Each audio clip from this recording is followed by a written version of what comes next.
We have our Clay character right here, who appears to be very comfortable being surrounded by all these other figures that are exactly like him or like her. They're just kind of chilling out, hanging out, having a good time. There's a couple of them with the arms out like they're dancing. So it looks like a pretty fun time, right? Well, there's something maybe a little off about this. Can you put your finger on it?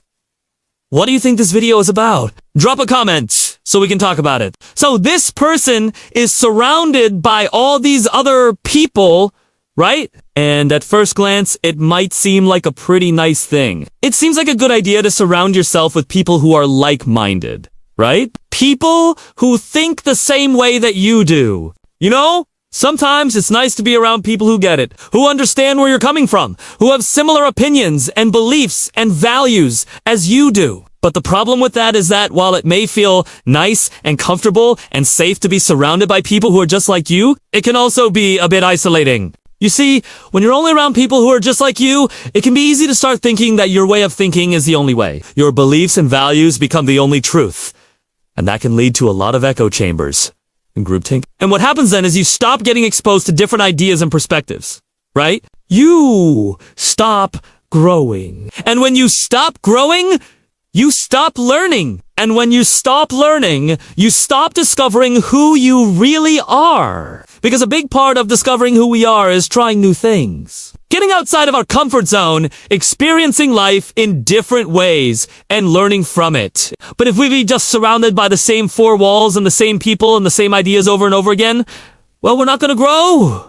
We're not gonna learn. We're not gonna discover who we're meant to be. Surrounding yourself with people who are exactly like you might feel good in the moment, but it can lead to a lot of problems down the road. A lot of people don't realize this. A lot of people think that surrounding themselves with like-minded people is a good idea, but sometimes it can isolate you. Okay, I need you to notice something. The next time you're in a situation where everyone around you agrees with you. Everyone around you thinks the same way that you do. Everyone around you has the same opinions and beliefs as you do. I need you to notice how that feels. Notice if it feels a little too safe, a little too comfortable, a little too easy. Because when things are too easy for too long, we stop trying.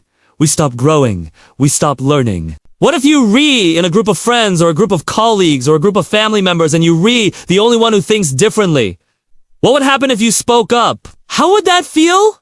Well, it might feel a little uncomfortable at first. It might feel a little challenging, a little threatening even. But what if you gave it a try? What if you started listening to people who think differently than you? What if you started embracing those differences instead of avoiding them? What if you started learning from those differences instead of shying away from them? You see, when we're faced with different ideas and perspectives, we have the opportunity to learn and grow and expand our minds. We get to see things from different angles. We get to challenge our own beliefs and assumptions. We get to broaden our horizons. And when we do that, we become more open-minded, more empathetic, more understanding. And that is a beautiful thing. That is how we grow. That is how we learn. That is how we discover who we're meant to be. So the next time you find yourself surrounded by people who are just like you, take a step back and ask yourself, am I missing something? Am I missing an opportunity to learn and grow and expand my mind? Or am I just staying safe and comfortable and still? Because sometimes the most growth and learning and expanding happens when we're outside of our comfort zone. When we're embracing the unknown. When we're facing our fears and challenging our beliefs. This is the part at the end where we pull back and reveal the clay spiral logo. This is supposed to represent growth, expansion, learning,